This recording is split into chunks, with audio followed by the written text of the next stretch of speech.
Lo pongo en grabar. Listo. Bueno, pues, hola a todas y a todos los que están viendo este video.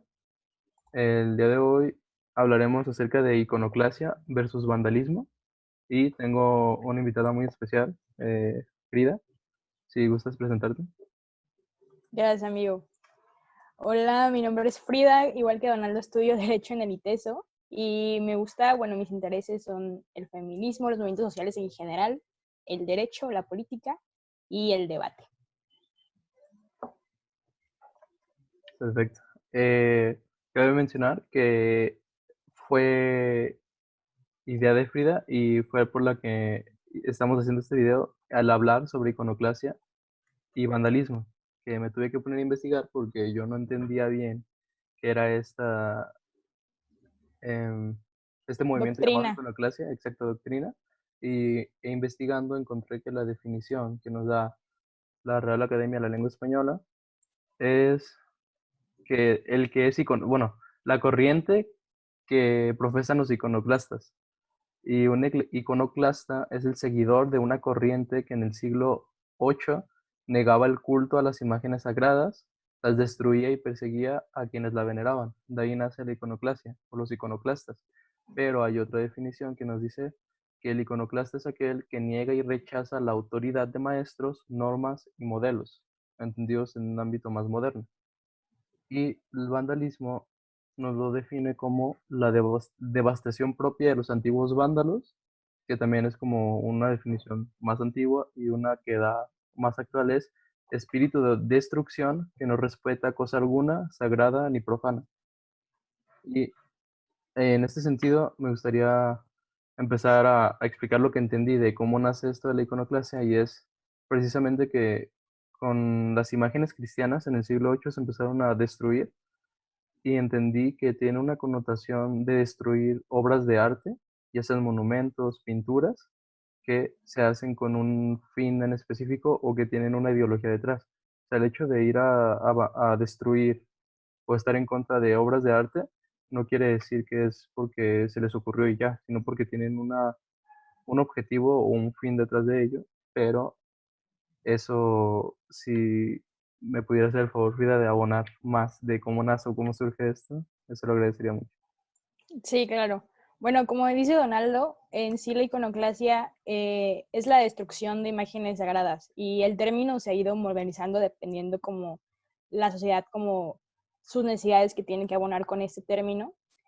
Y lo que podemos encontrar en los dos términos que nos da Donaldo y que también tenemos como una definición ahora en el estilo contemporáneo, es que la iconoclasia en general tiene que destruir imágenes que son sagradas o que tengan un significado, y todo esto lo hace porque para las personas que son iconoclastas no tienen ese significado que para las otras personas sí.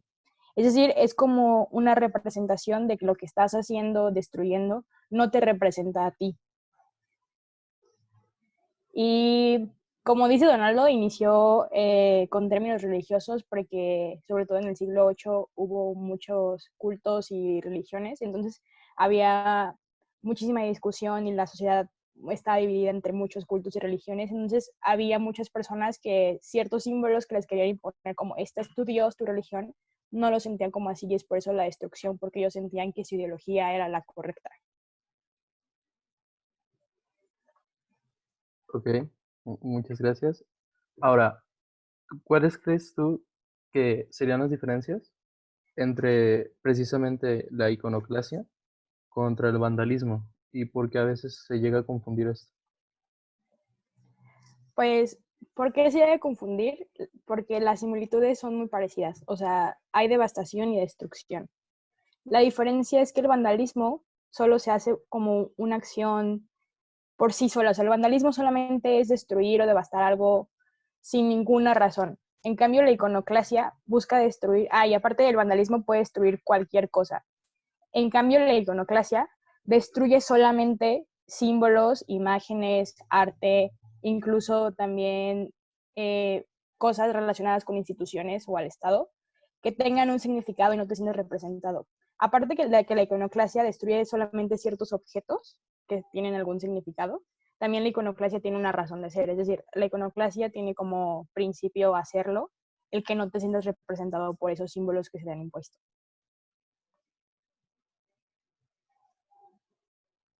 Muy bien. Muchas gracias por esa aclaración. Yo estoy tomando notas porque se me hace muy importante los detalles que tú nos muestras. Ahora bien, ¿cómo aterrizamos esta teoría o esta historia de que la iconoclasia surge en el siglo VIII al ámbito actual y sobre todo al ámbito de México? Por ejemplo, algo que está tomando auge o tuvo auge hace unas 2 o 3 semanas, o el mes ya, no recuerdo muy bien, fue la toma de la CNDH por parte del movimiento feminista.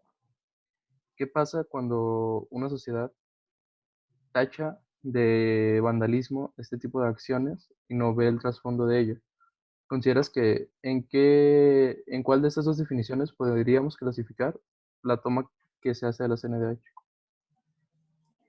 Definitivamente yo clasificaría la toma de la CNDH por parte de las feministas como iconoclasia, porque dentro de, o sea, la toma de la CNDH tiene una razón de ser. Es decir, por una razón fueron las feministas que tomaron la CNDH, no otra institución, no otra organización, sino justo la CNDH, que es la Comisión Nacional de Derechos Humanos. También dentro de la CNDH, la institución, ¿qué realizaron las feministas? Es decir, para ver si realmente es iconoclasia las acciones que realizas en el proceso. Las feministas cuando tomaron la CNDH, primero prolongaron como impusieron sus imágenes del movimiento, como ni una menos, nos están matando. Y cuando entrevistaron a la mayoría de las feministas en noticieros, decían como, esta institución CNDH ya la tomamos, no regresa a la CNDH, nosotros la vamos a hacer una casa, hogar, refugio para feministas. Vamos a dar atención jurídica, psicológica, y aquí sí va a haber un espacio seguro para ellas. Es decir, ellas están saciando algo que el Estado no les está dando. ¿Por qué fue la CNDH? Porque la CNDH se proclama como la Comisión Nacional de Derechos Humanos, pero vemos que principalmente a este grupo que es vulnerado, las feministas, no están respetando o no están protegiendo como esos derechos humanos. O sea, tiene una razón de ser porque específicamente fue los derechos humanos y por qué están haciéndolo con ese espacio. O sea, como tú estás siendo incapaz de darme derechos humanos y lo que deberías de hacer no me lo das, que es atención jurídica, un espacio seguro para las personas que han sido vulneradas de derechos humanos, pues yo sí lo voy a dar. O sea, yo tomé la CNDH y yo sí voy a dar ese espacio seguro. Ahora, dentro de la CNDH, no solamente lo que tuvo que ver que tomaron una institución, sino lo que hicieron con las pinturas y los objetos que había dentro de la CNDH. Lo que principalmente rayaron, destruyeron, modificaron, como quieran ver, fueron obras de arte de hombres ilustres que han aportado a la nación de México. Y es porque justo eso, esas pinturas, esas imágenes no representan lo que en un principio nos han enseñado en la historia. Estos símbolos nacionalistas o de patriotismo, de héroes nacionales, la bandera, justamente tienen como un significado que sean símbolos porque se crean porque diferentes como la revolución, la independencia, cuando hay una ruptura social, una guerra en la sociedad, se tenían que crear una bandera para que todos nos sintiéramos identificados. O sea, todos nos sintiéramos unidos por un solo México, porque ya México está dividido por los cambios estructurales y sociales que había tenido. Entonces, por ejemplo, si rayan la bandera de México, si rayan la pintura de Benito Juárez que está en la CNDH, se supone que Benito Juárez representaría paz y libertad. Hasta una de sus frases es como el respeto, la paz y todo eso. Justo la rayan porque es algo que se supone que debería representar, pero actualmente no representa porque actualmente en el contexto, en el status quo, no tenemos eso como México. O sea, no tenemos ni paz, ni libertad, ni se podría decir que respeto entre nosotros mismos. Entonces, definitivamente sí hay una expresión de movimiento social y de representación al rayar esas obras que representan algo para la nación, que ahora ya no lo está representando. Perfecto, muchas gracias por la explicación. Y sí, sobre todo cuando tomas el tema de que rayaron obras de artes de hombres ilustres, como ejemplo Benito Juárez, eh, es el caso que me entero de una noticia que AMLO, indignadísimo, dice que con Benito Juárez no, porque rayaron una pintura de Benito Juárez. Y es que, ¿por qué en general los que no están o apoyan al movimiento feminista vieron esto como vandalismo en vez de reconocerlo ni nombrarlo por lo que realmente es, con la explicación que bien nos das? de que al final esto no deberíamos de considerarlo vandalismo, sino que es iconoclasia por todos los aspectos negativos que representa o ha representado lo que la Comisión Nacional de Derechos Humanos no ha logrado hacer. Y ese es su trabajo, o sea, se supone que tienen que garantizar los derechos humanos y cuando van los expedientes se dan cuenta que están pausados y no se les da un seguimiento. Entonces, entiendo que hay un trasfondo ideológico y tiene una razón de peso necesaria como para el por qué desde el ámbito de la iconoclasia está, eh, está justificado lo que lo hicieron. Sin embargo, si no se entiende de parte de los detractores del movimiento feminista el por qué el ir a tomar la CNDH y rayar a estos hombres ilustres, eh, se ve como vandalismo y ya solo porque se cree que es vandalismo quieren deslegitimar el movimiento feminista. Sí, claro. Ahora te digo algo. Hablando con un profesor del ITESO de Derecho, llegábamos a la conclusión de que la CNDH no sirve para nada en la práctica del derecho. O sea, es la Comisión Nacional de Derechos Humanos y por eso ya en mi anterior explicación que tiene una razón de ser, que justo esa comisión la hicieron. Y es que me comenté que los abogados cuando tienen algún problema de derechos humanos, ni por aquí les pasa de que, ay, voy a ir a la CNDH para que me presten ayuda jurídica. No, o sea, saltan por completo a esa institución y se van directamente a un amparo porque saben que es inservible. Solo da sugerencias y si es muy necesario, o sea, tienes que comprobar muchos métodos para que tengan una sugerencia que realmente ni puede ayudar realmente al caso a que se protejan los derechos humanos de una persona. Entonces, eh, las feministas, y me incluyo, porque también soy feminista y soy de esas que opinan que la CNH está siendo un lugar desperdiciado, o sea, como bonito suena una Comisión Nacional de Derechos Humanos, es decir, aquí en México sí tenemos derechos humanos, pero realmente en la práctica no se está poniendo en pie y qué lamentable que espacios así se estén desperdiciando y que las feministas, o sea, el pueblo tenga que ir a quitar esos espacios para ellos sí hacerlo y sin tener presupuesto, o sea, como por su mera servicio, por su mera experiencia, por su mero quiero hacer un espacio para alguien que cuando lo necesité yo no lo tuve. Sí, exactamente. Este precisamente es lo que yo creo lo que le da una razón de peso y justificación a lo que las mujeres feministas, que entiendo que principalmente son madres de las víctimas que ha tenido la violencia en nuestro país, que no se le han dado seguimiento, que los expedientes están ahí en las instalaciones de la CNDH, pero nomás les dan más tiempo y nunca resuelven nada. Es precisamente en donde nos ponemos a pensar en, ok, como tú dices, suena muy bonito y hasta podría sonar romántico, la Comisión Nacional de Derechos Humanos. ¿De qué sirve que tengamos a la Comisión Nacional de Derechos Humanos si realmente no hace o cumple lo que debería de cumplir? Es que, como tú dices, en el momento en el que, ya hablando un poco más en el ámbito jurídico, que los abogados ni siquiera van a esta comisión, que debería de ser la principal en apoyar a los casos de derechos humanos, o sea, van al amparo, pues deja de ser eficiente y lo que tú decías es que ese espacio desperdiciado no solo es espacio, sino también es presupuesto. Todo el dinero que se va en la CNDH, ¿para qué sirve? Si no es para, o sea, si no se ayuda al pueblo, también fue muy polémico el hecho de que encontraron que en los refris habían cortes de carne carísimos. Y la presidenta de la comisión dice, no, es que esos son cortes de la despensa básica de México cuando decían que de verdad, o sea, los cortes de carne que tenían ahí eran, o sea, exageradamente caros a comparación de la canasta básica o de lo que el promedio mexicano consume. Entonces, ¿hasta qué punto es aceptable que una comisión esté ahí quitando espacio y dinero sin que realmente responda y haga efectivo o hace valer su trabajo? En general, a lo largo de la historia, el Estado no ha hecho un buen trabajo, sobre todo en un contexto latinoamericano y México. Hemos destruido muchas instituciones, o sea, lo hemos visto en la independencia, en la revolución, y de hecho, un autor que recuerdo que habla muy bien sobre eso, como Octavio Paz dice como, si una institución no hace su trabajo, quítale ese lugar, ve a destruirla.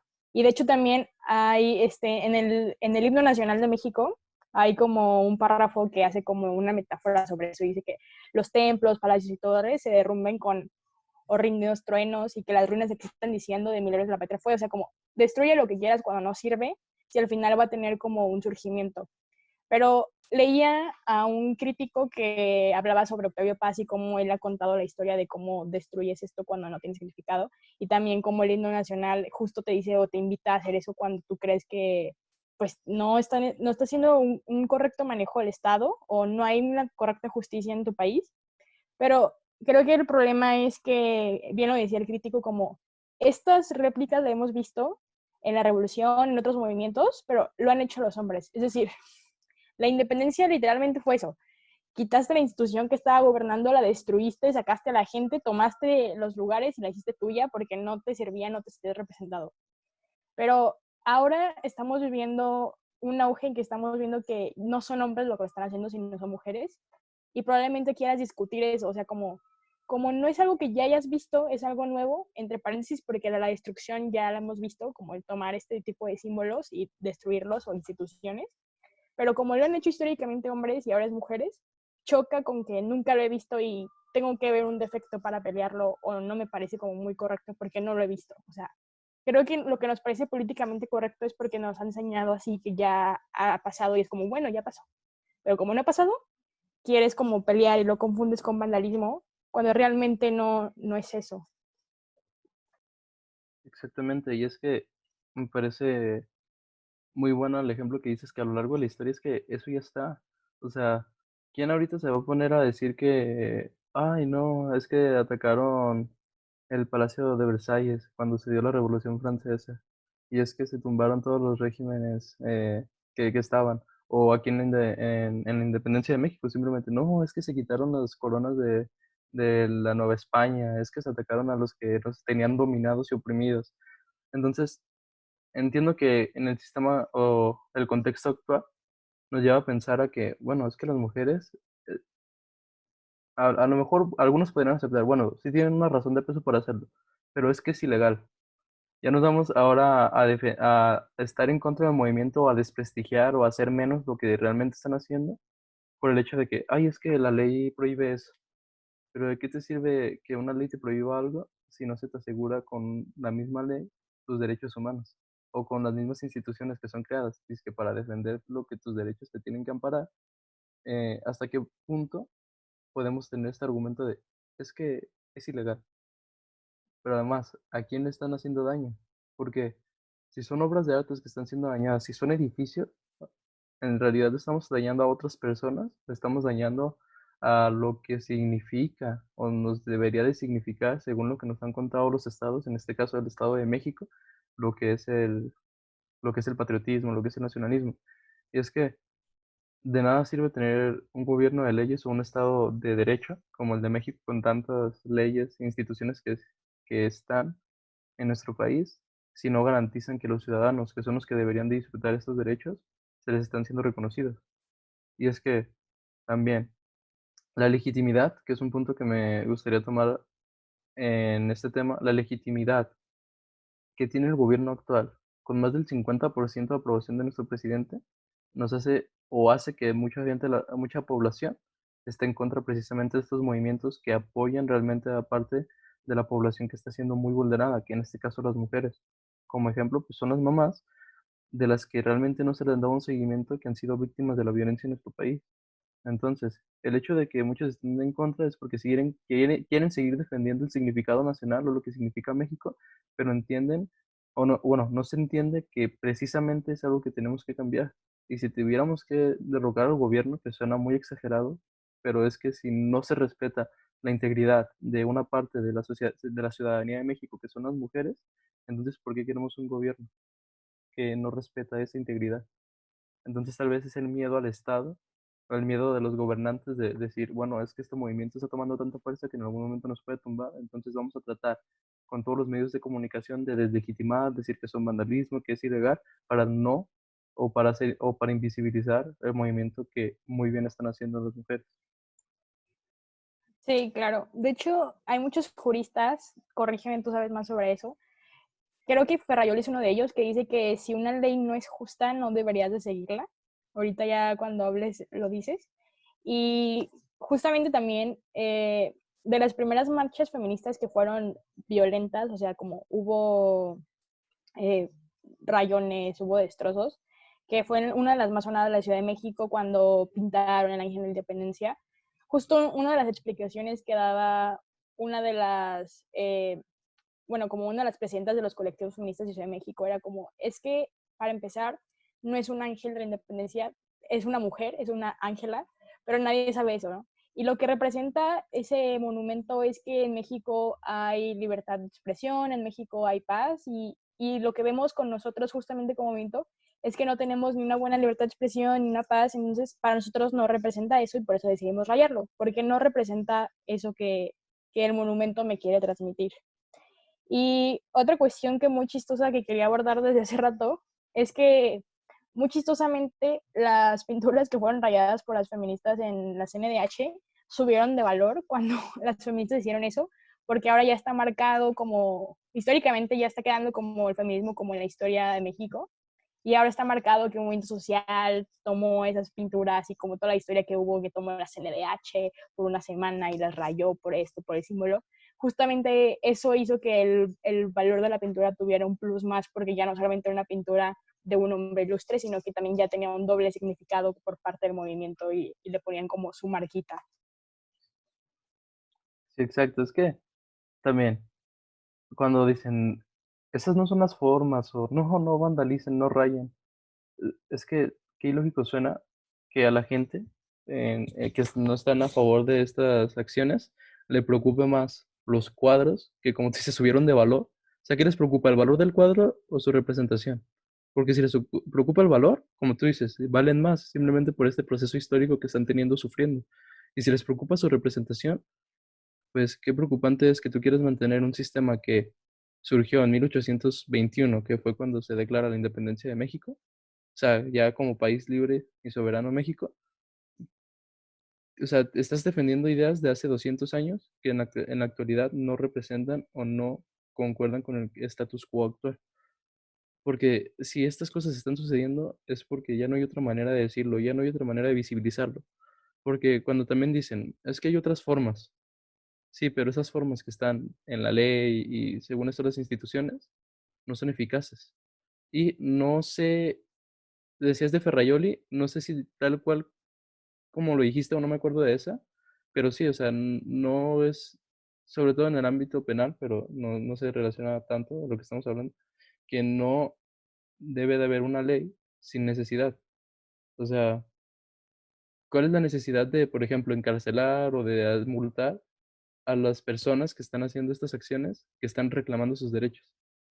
Y no solo eso, hablando un poco de lo que decía Norberto Bobbio, que las normas jurídicas deberían de tener tres elementos: justicia, validez y eficacia.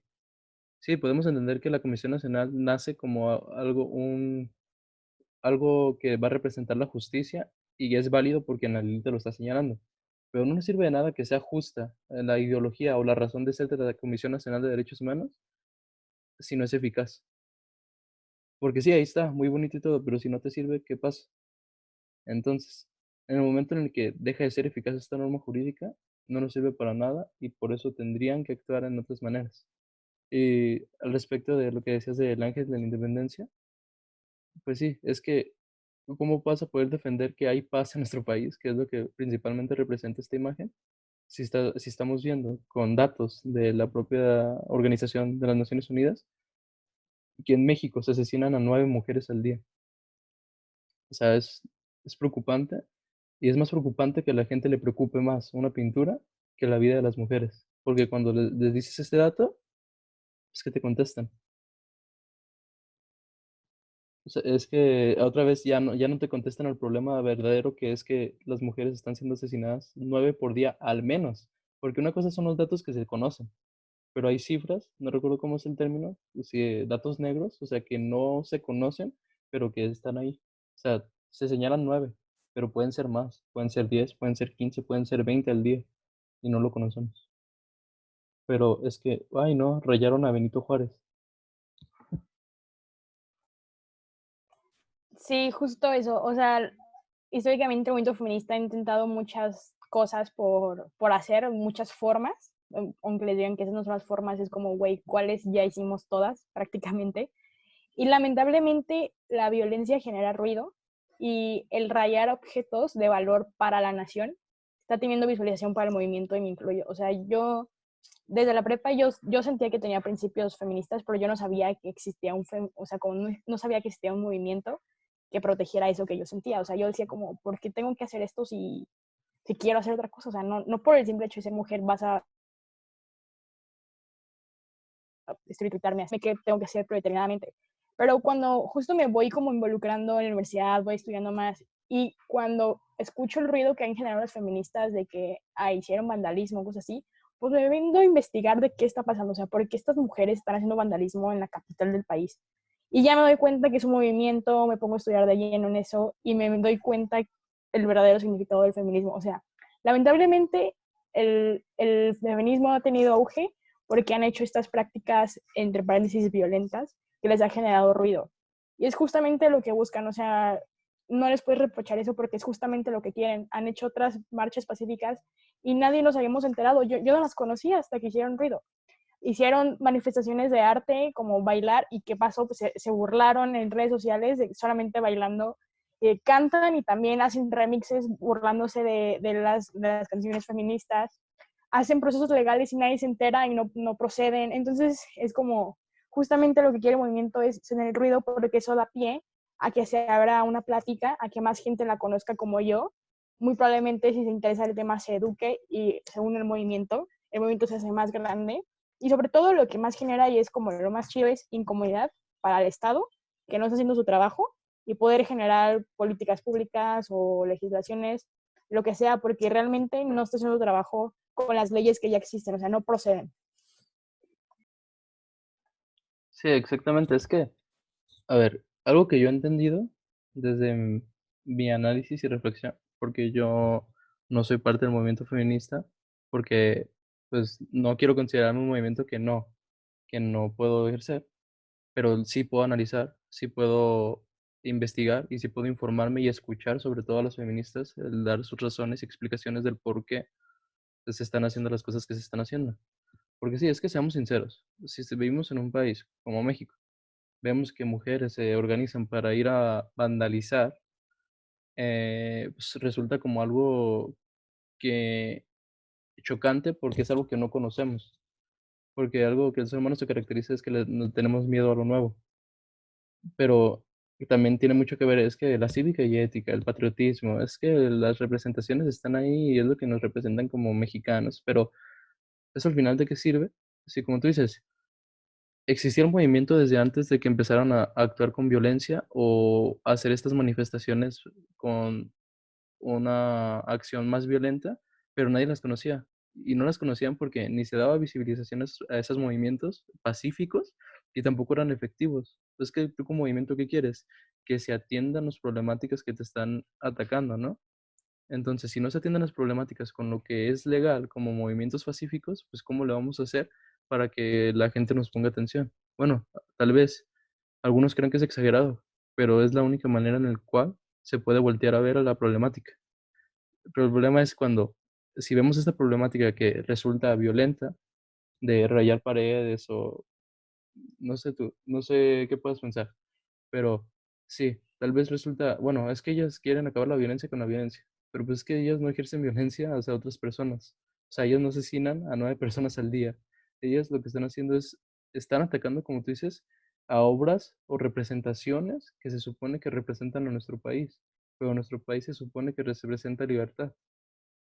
Pero si esa libertad y esa seguridad no se les está garantizando a ellas, pues obviamente que se justifica el por qué tendrían que alzar la voz.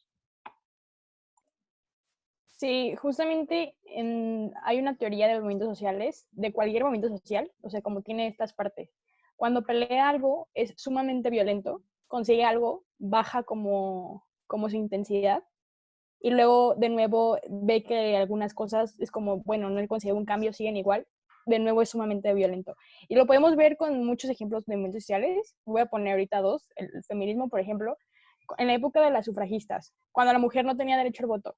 Para conseguir el voto de la mujer hubo un feminismo radical muy grande, o sea, también hicieron destrozos, rayones, y incluso hasta peor que ahorita, o sea, lanzaban bombas a los parlamentos donde estaban los diputados y cosas así, y consiguieron el voto de la mujer y por décadas la mujer, el feminismo siguió existiendo, pero era menos radical, o sea, era más tranquilo, porque bueno, ya nos dieron algo, ya hay que hacer un poco más las paces con la sociedad, pero vemos que de fondo sigue existiendo esta violencia, sobre todo porque ha habido un auge impresionante en los feminicidios. Entonces, de nuevo, el feminismo o el movimiento social tiene que volver a ser violento para que realmente otra vez de nuevo tenga visualización. Y también, por ejemplo, podemos dar el ejemplo con los trabajadores.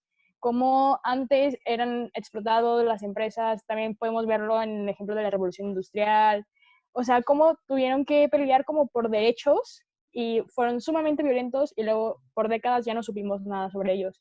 Y luego en el status quo es muy común que hagan huelgas o que todo, sí, como por ejemplo los maestros que probablemente hubo, creo que fue en Oaxaca o en Michoacán, que no trabajaron por todo un mes y cosas así. Entonces, todos los movimientos tienen que ir así, arriba y abajo. Y va a llegar un momento en el futuro, espero que muy pronto, que el movimiento social cuando alcance su meta ya no va a tener necesidad de estar subiendo y bajando porque ya va a estar como más o menos en un nivel donde sus derechos ya son respetados. Exactamente. De hecho, esos dos ejemplos de las sufragistas de Inglaterra y los trabajadores me parecen claves como para poder entender el porqué de los movimientos. Y es que también muchos atacan al movimiento feminista, sobre todo, pero entiendo que es porque tal vez a muchas personas les cause eh, como una problemática mental de, es que ¿por qué son las mujeres las que se mueven? Porque como tú dices, movimientos sociales hay muchos, pero ¿por qué son precisamente el movimiento de las mujeres las que les preocupa tanto? Bueno, pues tal vez tenemos una mentalidad que habría que cambiar y trabajar en eso. Pero, a ver, también, partiendo de esta idea, los que están en contra de los movimientos, y sobre todo el movimiento feminista, creen que el movimiento feminista es un problema, cuando, como tú dices, si los movimientos sociales empiezan a tener este auge o esta visualización por la violencia que ejercen, o violencia, es porque el problema hizo que ese movimiento surgiera. Y aquí lo puse como grandecillo, pero no sé, no se alcanza.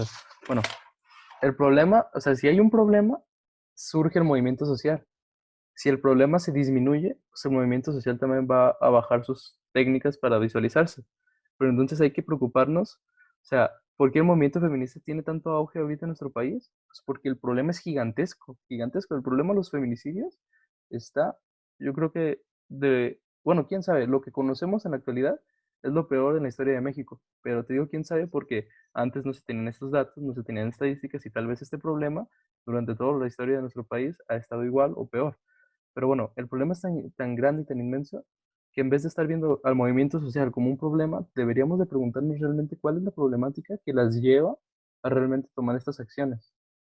Porque si señalamos como el problema a el movimiento social, no vamos realmente a atacar el problema y vamos a mantener esta problemática. En este caso, los feminicidios y la violencia de género en los aspectos del país, tanto políticamente como la violencia que se ejerce de manera física y verbal a, a las mujeres o a las personas que están en este movimiento. Entonces, para aterrizar ya el tema de la iconoclasia y el vandalismo, antes de cerrar, ¿quieres agregar otra cosa?